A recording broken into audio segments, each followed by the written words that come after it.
simply because you have heard it. Do not believe simply because it has been handed down for many generations. Do not believe in anything simply because it is spoken and rumored by many. Do not believe in anything simply because it is written in Holy Scriptures. Do not believe in anything merely on the authority of teachers, elders, or wise men.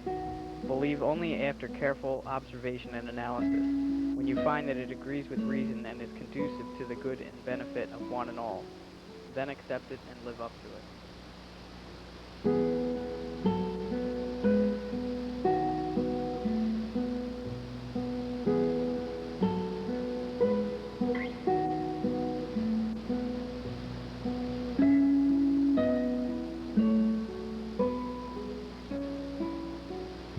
In one of their songs, Aerosmith sings that life is a journey, not a destination, and how high can you fly with broken wings.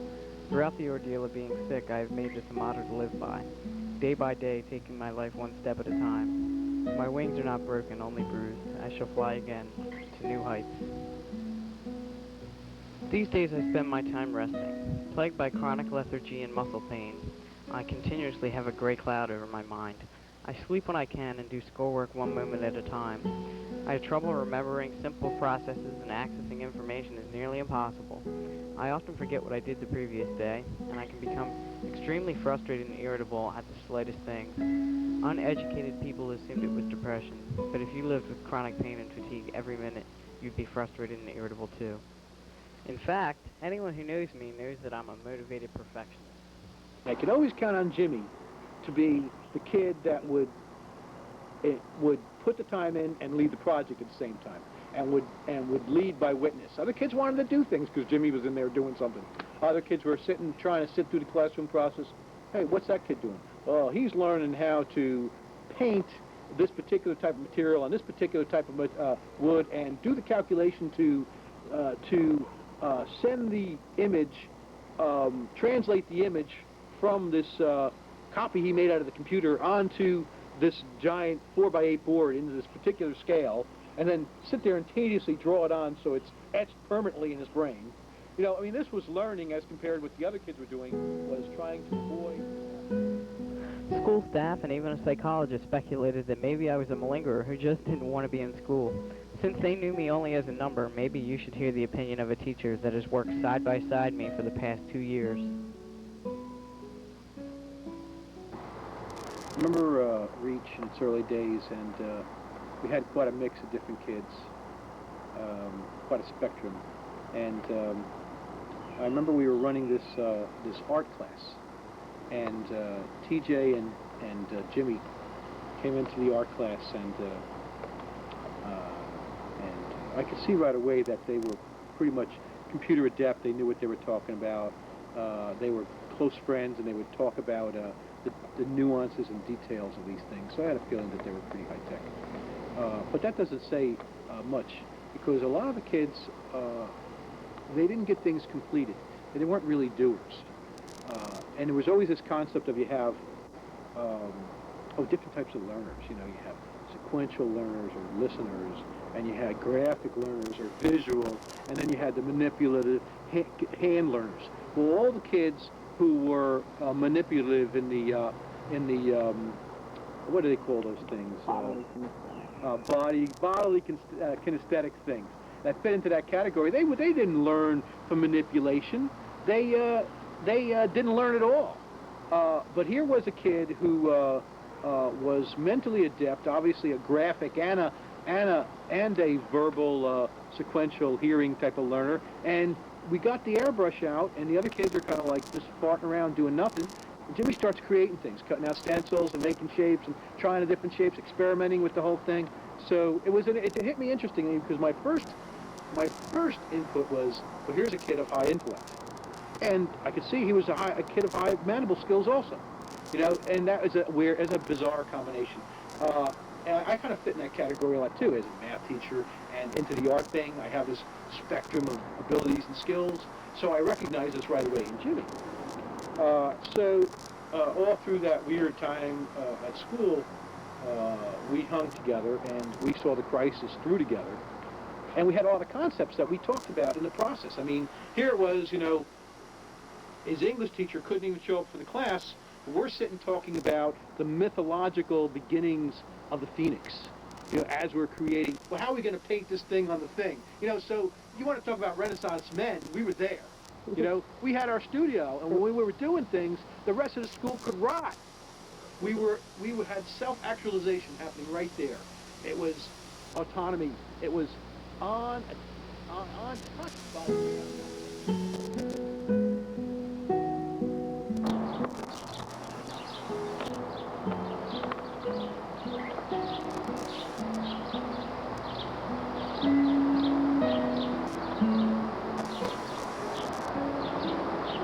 I was diagnosed with chronic fatigue syndrome back in 1991. That was 10 years ago. And it's been quite the long haul. And then when Jim got sick 7 months ago, it was kind of hard to believe that my son had to go through this too. I have to try to believe that he's going to get better. I'm not all better. I think that I'm stable at this point. But I have to just keep thinking that statistics are correct, that kids get better, and it just takes time. How long, we don't know. And it's really been a struggle for us. I don't think I let myself think of this in the long term. If you only knew how hard it was to get where we are today, the issues are too numerous to even begin to count. But 10 years ago, medical doctors knew absolutely nothing about chronic fatigue syndrome or what to do with us.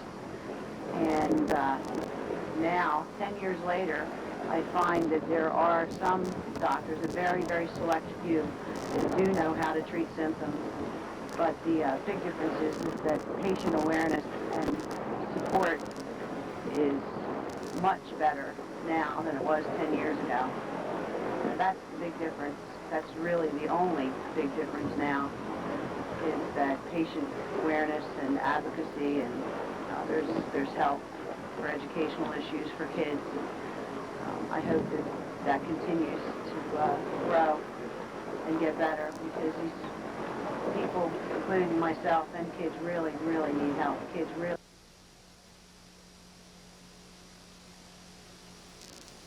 Many uneducated and ignorant school officials and doctors are quick to pass judgment. For over 10 years there has been controversy over chronic fatigue that has unfortunately made skeptics out of doctors and schools. Many of us are passed off as head cases, depressed, or lazy. The doctors and schools who don't take the time to listen are lazy. I wanted to do really well in the SATs. I'm sure Ron would totally understand what I'm saying here. You want to do so well because it's like, that is your status right there in high school. Right? It's your future and it's your status, because you walk around, and for the longest time I had been enrolled as a goody-goody, straight-A student. Right. All of a sudden I take my SATs. The first time I took them, I was so sick. I got like a 980 on them because I couldn't even concentrate. And you have to sit there and you have to like force yourself to get up at 8 o'clock in the morning because it's impossible for your exhausted. Right. I mean, I would be sick all night long. I remember the night of the SATs, I was sick until like 5 in the morning, and then I got up at like 7 to get to school. Couldn't concentrate, ready to fall asleep. Yeah.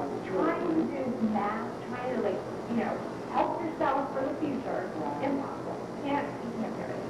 So, I mean, I ended up taking them again and again, and I got a better score, but still, I think, I fell asleep at one point. I honestly got, I just sat there and they were like, okay, time's up, and I just fell asleep. I mean, concentration was very, very high.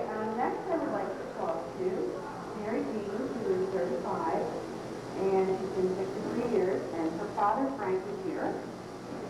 And Mary Jean and I talked for a few minutes earlier, and she told me that she had a singular, and she felt that that was the beginning of all this about 3 years ago. About 3 years ago, I had my first child, and right after I had her, I was getting sick a lot. I was extremely tired, very exhausted, very worn out. I went to the doctors because they had continued for over 3 months, and I went to 3 different doctors, and they all more or less told me, well, you just had your third child. It's very normal what you're going through. You're a mother of 3. It's normal to be exhausted because you're chasing them, you're running around. You're fine. And they more or less put me off to work. Okay. So here I felt belittled, and I felt embarrassed that, maybe I'm not doing well handling 3 children, so I put myself to the limit. I continued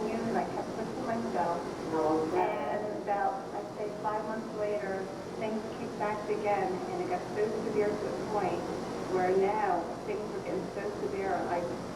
What were your major symptoms at your very worst? I was very nauseous. My body ached all over. My memory was horrible. I couldn't get myself out of bed half the time. I was bruising all over my legs. I was losing a lot of hair. I mean, the list could go on. It's about 25 things or more. And after a while, you're embarrassed to continue because you feel like, God, they're going to think you're a hypochondriac. Right. I was to the point now, for my family, in terms of knowing me for years, my husband, I was always on the go. Nothing kept me down. And here for me to just explain about this and this and this, and we knew there was something seriously wrong. So then I went to a disease specialist. And we thought maybe it was Lyme, because unfortunately this is an illness that crosses over with a lot of other illnesses, and it confuses people, and it's very hard for doctors to diagnose. Right? So then, to make a long story short, I was diagnosed with Epstein-Barr. Unfortunately, 6 months prior, when I was complaining and they said it was because I was going around with mono. And when you have mono or anything such as that, you need to rest and your body needs to rebuild itself. Unfortunately, because I kept pushing because they said it was in my head, my body never rebuilt. And at this point now, my immune system was damaged again, and that was beyond repair. Where You still have problems with concentration in your memory? things are as severe as they used to be. Thank God I found two great doctors, one Dr. Hoffman, who has done wonders for me. I'm able to do things now in my life, but I'm not 100%. I don't know if I'll ever be. I have really bad days, but thank God with people that understand, that aren't ignorant like they were before, with the support of people that understand and are supportive, support groups, mentally, it helps you learn to work with it and go on, but it's still not easy. But the support of people makes a big difference. And maybe your father Frank can talk to us a little bit about how it feels to have a daughter who's sick, and I hear now your son just recently, something else. But he Right. She was telling me about Yeah, it. then, well, it's frustrating as a parent. First of all, I never even heard of Epstein-Barr virus. I felt totally ignorant of it, and but the more we looked into Mary Jean's situation, the more we started to hear, oh yeah, I have that. And the thing that got me was that it seems to predominantly affect women. Although I did meet a young man at one of the sessions we went to who had it. We have another one with the camera. Yeah. You know it's a problem, and you don't know how it got there. Right. And people tell you we don't know how to get rid of it.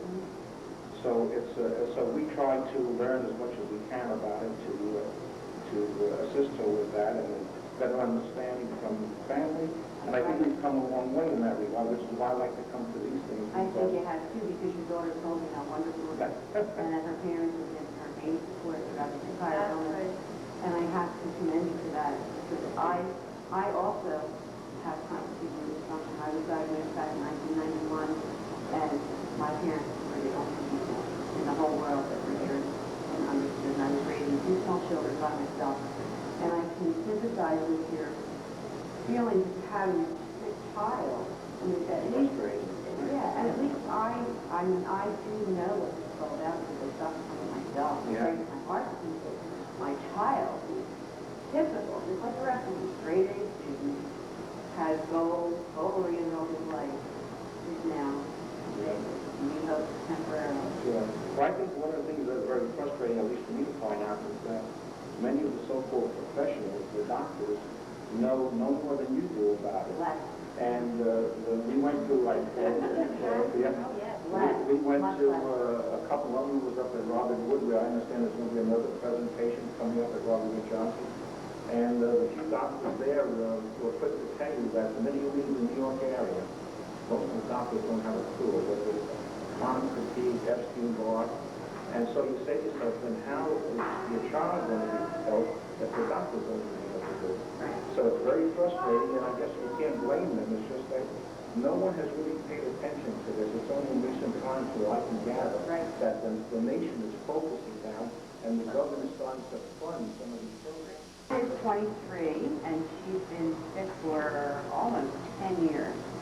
And I believe that she was in very, very dangerous, real severe conditions at certain points in this disease, right, Rhonda? Like you hear a lot about people that have seizures start from what I've done in my research, that it's young girls and their adolescents. I was only in high school for 2.5 months, was directly after the cross-country season. I saw myself slipping away from being varsity top runner to being the last person off the line, and I knew something was wrong. And my boyfriend at the time had mono, so everybody thought I had mono. You know, they raised me up once a day to shower, eat, and go back to bed. But I never had mono. I was never tested for it. I just didn't must have it. And then I got pleurisy a couple times in a row. Something else has to be going on here. I was in a wheelchair for 5 years. I had a feeding tube for 4 years. I lost so much. Did it start with an infection of some type for you? Was that helpful? The infectious disease specialist that I've seen, they said it was a virus of unknown origin. Because of the overuse of antibiotics on my pediatrician as a young girl, and everybody has a normal level of candida albicans in their body, it increased that to a point where it ate away at my digestive system, allowed things to go through that normally just pass through my body. It was a huge domino effect, and my body just collapsed. I was completely written out, and most people that I've seen, I've used chemotherapy, complementary alternative medicine. I had an alternative practitioner who's my primary physician. My insurance company goes to my primary physician. If I need antibiotics, I feel like I have a throat, I need stress, I take antibiotics, I consult the doctor. I see the phone with my asthma. Pulmonologist, Basically, I have spots in my lungs. As I get older, my biggest problem now is gynecological. That's my biggest worry, is having a problem having children. Right. That's my biggest problem that I've had this year. Wow. And I missed the first 2 weeks of school because of that. So tell me way back when, were you in school, or were you on homebound instruction?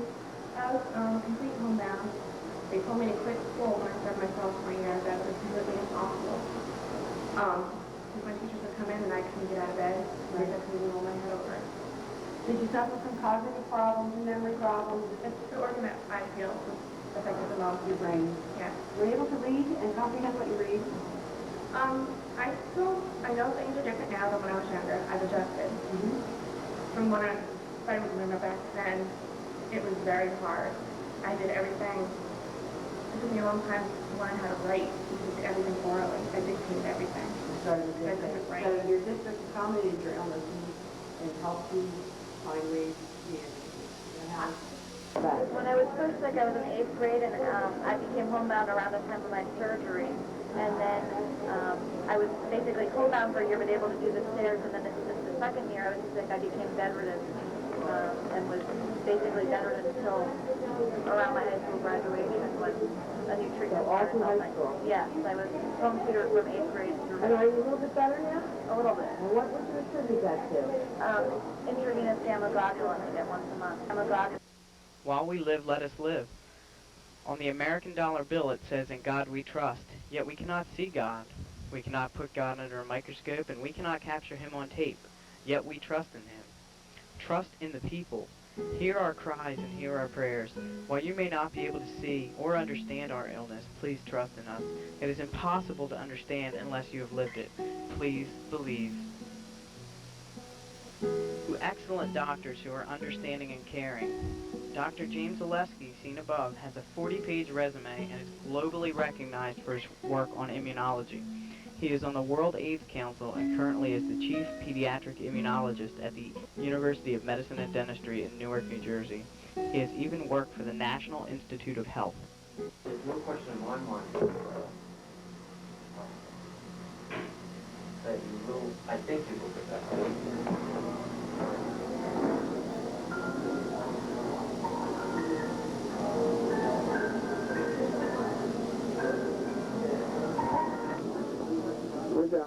Okay, over here we've got petitions for our 2 senators in the state, and petitions from the representatives.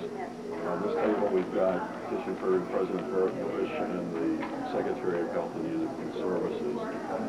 We'd like people to sign the petitions. They're asking for continued support of the research into chronic fatigue syndrome. We also have a diagram of the state over there. We're asking people to put pins in it to indicate where they're from so that we can get a distribution. We also, for people who'd like to write personal letters to congressmen, we have sample letters that they could use. And we also have an application for attendance in Lobby Day. We go down to Washington every year and meet with senators and congressmen and their staff to talk about the issues and problems of chronic fatigue syndrome. All right, whenever you're ready. Hi, I'm Ted Nielsen. I'm president of the New Jersey Chronic Fatigue Syndrome Association. The New Jersey CFS Association is a patient-run organization dedicated to helping CFS patients. And in doing that, we put on these conferences twice a year. This is the 10th one we've had here in New Brunswick, and we've put one on in Monmouth County for 10 years as well. This year is the first year that we've offered continuing medical education credit for physicians. So we're very excited about that and hope that we can spread the word about CFS to medical community. We're expecting over 150 people here today. We have 4 very fine speakers. Dr. Lenny Jason has come from Chicago, Illinois, DePaul University to talk about the epidemiology of CFS, which is the distribution of CFS in the population. And then Robert Wood Johnson, Dr. Joseph John, is the host, and he's been a supporter of ours for many years. He's been treating CFS patients for 10 or 15 years, and it's been a very important part of developing educational programs for CFS for doctors. Anything else? Well, NJCFSA has got 3 tables here. That's okay. And back of me, we have the political advocacy table. As part of our mission, we try and promote the cause of CFS in the power halls of our government. We visit Washington, D.C. once a year for the Lobby Days, which are sponsored by the national organization, the Senior Association of America. Between 3 and 5 members of New Jersey CFS Association go down there for the past few years. We visit our representatives, senators, and bring them petitions from the conference goers, and we also talk to them about our funding and legislative goals for the upcoming year. Another program we have is the Scholarship Fund, which we help high school seniors who want to continue their higher education in the next few years. That happens yearly, and Betty McConnell, our Gwinnett County Conservative leader and trustee, is the chairperson of that.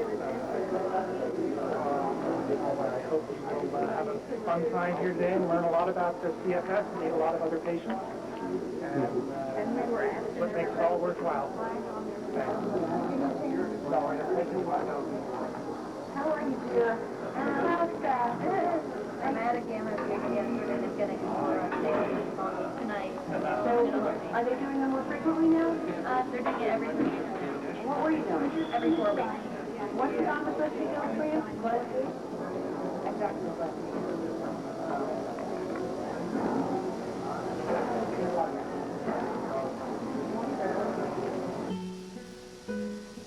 Nurse practitioner Catherine Cheeseman is my primary care physician.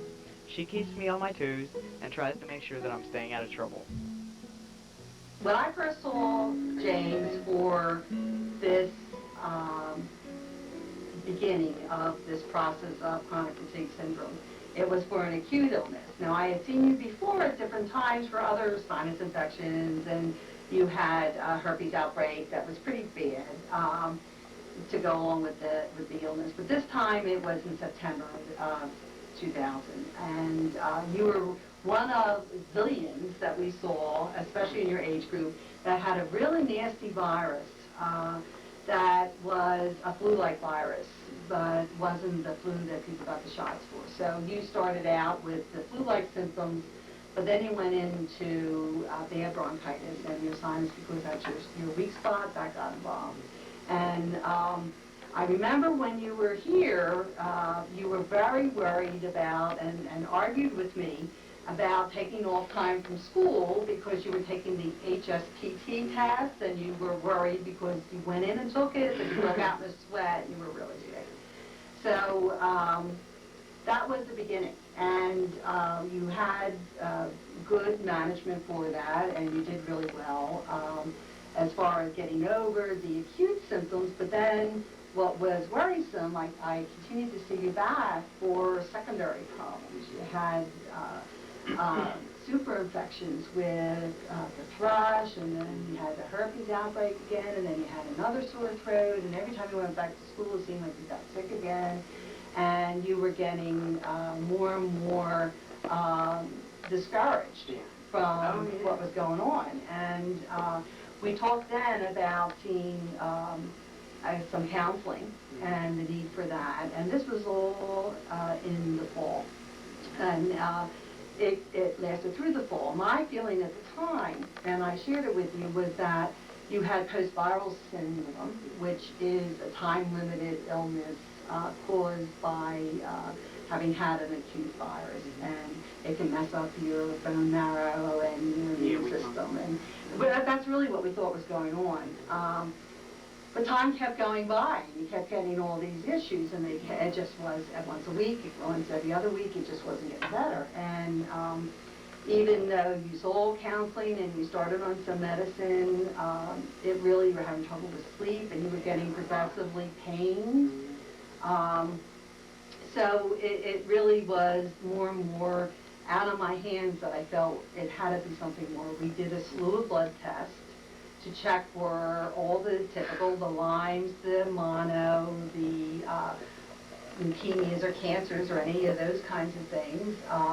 We did a chest x-ray, we did a sinus x-ray. The sinus x-ray did show that you had, again, another infection at that time, but you had no pneumonia, so that was all cleared. We did all other type of testing for autoimmune things, some strep, and everything came back negative. So that's when we sent you to the first diagnostic. What did you feel about that? There I was diagnosed with earring and tattoo disease. Oh, right, that first You one. remember that was the first one. I do. That was the first one. And then there was the second one. Right.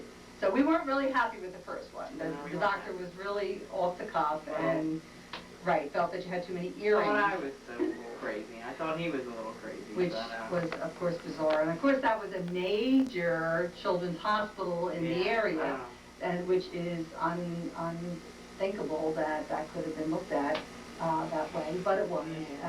So then your mother really felt that you hadn't gotten satisfaction, wanted a second opinion, and we sent you to another children's institution. We thought he was really going to help. We were really optimistic, hoping that he was going to help, and I don't know, it got tangled somehow. I honestly don't remember exactly what happened. But the day that we left, we really felt a lot better. Right. But then I think it was partly a distance issue. That you know what I mean? The communication wasn't right, or I don't know. Well, he did, the second diagnostic center physician did diagnose chronic fatigue syndrome with some mild depression, and nobody all the way through, including your counselor, could identify whether the depression was secondary to the chronic illness, which of course is well documented that that's a normal issue, or whether it was just depression preceding it and continuing with it as the chronic illness came on. So you were on medication for that, so that really was under management and should not have been continuing to be part of your feeling so fatigued. So at that point, that physician for chronic fatigue syndrome, it is well known, and I know you know, that those children who can regain normalcy and get back to school tend to have a better outcome because with children, unlike adults with chronic fatigue, the 80% have total recovery, where with adults that's not at all. And it's probably a very fine line between who can and can't return to school. And I think because the patient themselves are the only ones that really know how they feel. That's a judgment call, a real judgment call. It was, of course, everybody's worry, including the people who are giving us a hard time in the school system, about you coming back. There was, as you said, a miscommunication with the physician talking to the school district, the diagnostician talking to the school district, saying the hope was that you would return to school full-time or as much Well, as that you was could. my hope. You know? It was I all mean, our hopes. I went back. That was the thing that would have been best for me. So. Well, what I honestly believe is that after you went back and you continued to get sick, your mother, through her diligent work and her networking with chronic fatigue organizations and people who were parents of children with this illness, she discovered Dr. Oleski in New Brunswick and is it Newark? Newark. UMD&J. And of course, I was thrilled when I heard his name because I've known of him for years. Was actually a groupie in the 80s because he knew everything and described everything about AIDS in children, and so I knew he was an excellent resource, and if he had turned his attention now to chronic fatigue, he would be very thorough and be the one. So I was really thrilled, and your mom got that appointment herself. Now when you saw Dr. Oleski, he repeated your mono, and at that time it showed that you had had the disease, and our test had definitely been negative. My feeling of that is he felt that perhaps that initial virus was mono. My feeling is because you did come back to us with several other subsequent illnesses after that original, that the going back to school, trying to force yourself back in because you were really not wanting to miss. I remember that was a real issue for you, that that homework was piling up. You were really getting, frustrated. There was a project that needed to be hands-on, and that couldn't be done over the computer, and you were really very, plus, although we had asked for home education, you just weren't getting it, with all the paperwork and the red tape. So when Dr. Oleski found that you had mono, it was really, and it still is my belief, that was a subsequent, another one of those secondary super infections. I still believe that. Now, there's no way to prove that, because it might have been that when we did the test, even though it was a couple weeks after the original onset, it still might not have been early enough for you to produce antibodies. The fact that everything was negative, I really kind of think that your re-exposure in the school district probably was part of why you got the mono. Again, that's one of the many things that we'll never know. It really is neither here nor there, but it certainly is a contributory illness towards chronic fatigue and has definitely been linked.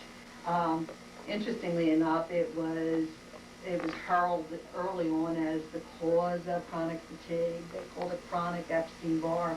And then as controversy of this whole illness goes in the literature and people who research it, there was a time when it was out, oh no, it's never mono as part of this, and then a lot of the literature, a lot of the speakers, and I know you've been to some conferences on this, it seems that everybody doing their research looks at it from their own point of view and identifies that factor as the only cause. That's probably one of the hardest parts, is you have to look through everyone's research and find the parts that are relevant to each individual case. Exactly. So we just have such a broad variety of symptoms. And if you look at other really chronic illnesses, really multifactorial, as we call them, illnesses like diabetes or cardiovascular disease or cancer, it's well known that something can have variations of presentation. So different people look different. Different treatments work differently. It can work now, it might not work later. There's a big picture to it. And as you said, everybody responds individually. What's frustrating is at your stage in life, there's the good news and the bad news of that because of your age. The good news is that you're considered in the age group that 80% recovery within 5 years. Not so many recover early on within the first year. Mostly it's the second to the fourth year that's the best recovery. So that to me is wonderful news, and I really believe that that's where you are. Excuse me. The other part, the bad news, is that you're in an age where you need to be with your friends. School is not just for learning, it's for socialization. And the way the system works, you either have to be in a bed-bound situation, or you need to be up and running full speed. There doesn't seem to be much. Well, the idea at first, when I first went back, it was 150%. Right. You know, and that's just impossible. It doesn't work that way. Because It you're doesn't trying work to that way. do what you were having to do, plus catch up Plus from more, before. and I wasn't ready to do 100%. Right. So. And through your mother's efforts, a great deal of your mother's efforts, through my communication. And hours of phone calls. Hours of phone calls, lots of faxes, lots of letters. Mistakes and giggles. And Dr. Oleski's prestige and credibility, I think, have swayed this to your benefit. What we always worry about, I mean, according to Erickson, a theorist on growth and development, your age group is for identity versus role confusion. That's the task of your age group, that you were to achieve your identity. And my good feeling about you doing that is that you weren't 13 when this happened to you. Think of you as a preteen when you have to be like everybody else. You had a sense of self. You had just made a change into charter school, you know, so you had already looked at some of those things. Where am I going in life? What am I going to do? Oh, yeah. I was 12 when that happened. Well, that's Believe it or good. not. That's the beginning of that. And so you, thank God, when this happened to you, you had some of that under your belt. That wasn't totally put off. It was just, what it's done is just been slowed down. Well, and since the beginning I felt like, you know, when I'm better, I will pick up where I left off with even more wisdom on life. I mean, that's the way I've had to think about it the whole time. And yeah, I get frustrated, I get upset, and I, you know, at the fact that I just have to wait it out. But at the same time, this is a lesson in life that most people don't learn. So it's a bigger than life lesson in life, Jim. I mean, it's more than most. It's a person who's gone through like I said, those other types of major illnesses, cancer. You learn more about yourself and about the meaning of what's important when you experience this type of chronic. Because, boom. Right. Your life's right in front of your face. You know exactly who you are. Exactly. And you know that the answers are not all in medicine. The answers are in a holistic approach, you know, that nutrition and physical exercise, but not, I remember arguing with you, how many times did I tell you can't go to the gym and do everything? I remember on the phone telling you that, and it'd be like, oh, I'm just doing a little bit, and it's like, and then you'd be exhausted for days. And I did all right most of the time. You know what? Sometimes I could push myself to the point where, you know, it was not a good thing. But I don't know. It was stupid. Well, but at the same time, sometimes you just have to misbehave. It makes you feel human. Well, you're that personality, and you are a go-getter. I want to do what I want to do and when you I want want to to do it. You want to be able to do the normal things, normalcy And more. and more. And you always have been that kind of person. In the letters I wrote in this case, it always was that, you know, if anybody deserves consideration, it's Jim, because he is not sitting on his laurels trying to get away with anything he can and make hay out of this whole situation. And there's a lot of skepticism from schools and also from physicians. Oh, absolutely. All the way around. Absolutely. And, you know, we talked before, one of the big parts of what the Chronic Fatigue Association of America will tell you, and what my video will now tell you, is that you almost have to help to educate doctors and schools and anyone who is willing to listen. And those who are not willing to listen, you know, that's horrible. But Well, it's the pure explanation of a chronic illness. A chronic illness affects every aspect of your life and your family and your growth and development and your economics and everything. It's across the board. Everything is affected. And even though it's called chronic, if people don't necessarily, because of whatever the rationale is, they buy a theory, they buy a piece of the puzzle instead of the whole. You have to look at the whole picture and be very individualized. And in today's world of healthcare, a shotgun medicine approach to healthcare instead of a holistic approach, so much can be lost between the cracks. And even today, we touched on at least 5 different areas of how you're coming along in the different parts of your recovery. To my geometry tutor, Ms. Vogt, I want to thank you for making me think and for asking me questions instead of giving me answers to ensure that I'm really learning. You are definitely dedicated to your work, and I don't think that I could have gotten a better geometry teacher. I'll never forget what you did for me this year. Thank you. Miss Hamlin, my botany and zoology teacher, thank you for your dedication, for your patience, and your creativity. Thank you for taking all of the time that you took to teach me. Thank you for bringing a hedgehog to my house and soil tests and for making sure that I was interested in this course. You really stimulated my mind and helped to keep me going during this whole process. I want to thank you and assure you that I will never forget what you've done for me this year. You are one of the best teachers I've ever had. Thank you very much. Mr. Bestman, better known to most of us as Charlie. Well, I want to thank you for all of your support and your persistence. Without you, I probably would have dropped out of school. You've been not only a great teacher, but a great friend, and you've taught me more about myself than I ever knew. Thank you for your faith in me. Thank you for your guidance, and thank you for your hours and hours of work. I don't know what I would have done without you, and I'll catch you on the beach. Ted Nielsen, President of the New Jersey Chronic Fatigue Syndrome Association. I want to thank you for welcoming me at the conference and for taking time out of your busy schedule to grant me an interview. I really appreciate it, and I'm glad you're putting so much effort into your work. Thank you very much for being there for people like me. Thank you, Dr. James Zaleski, for treating me through this illness. Your work is greatly appreciated by so many people, and you'll never know how many lives you've touched, including mine.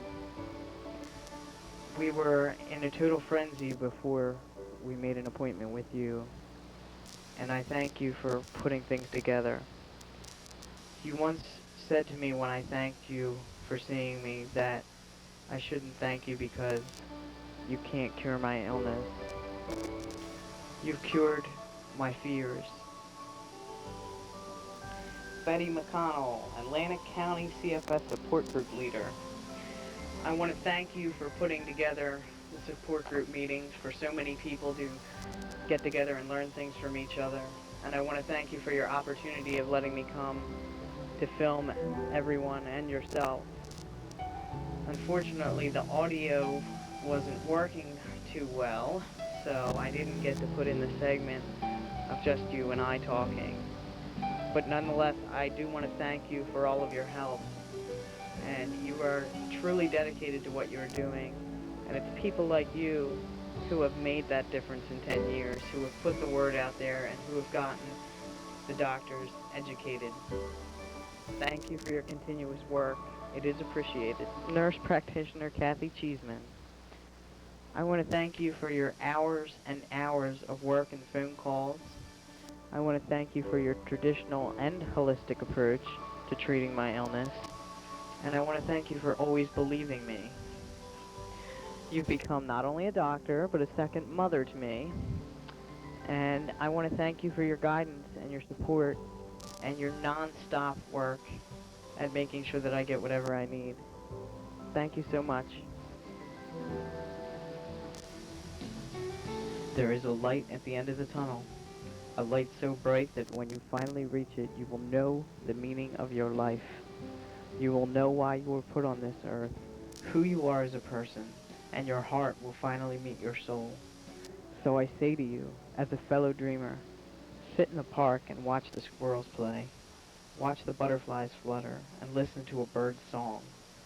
For life is a long fairy tale, and this is but a short chapter in the book of life.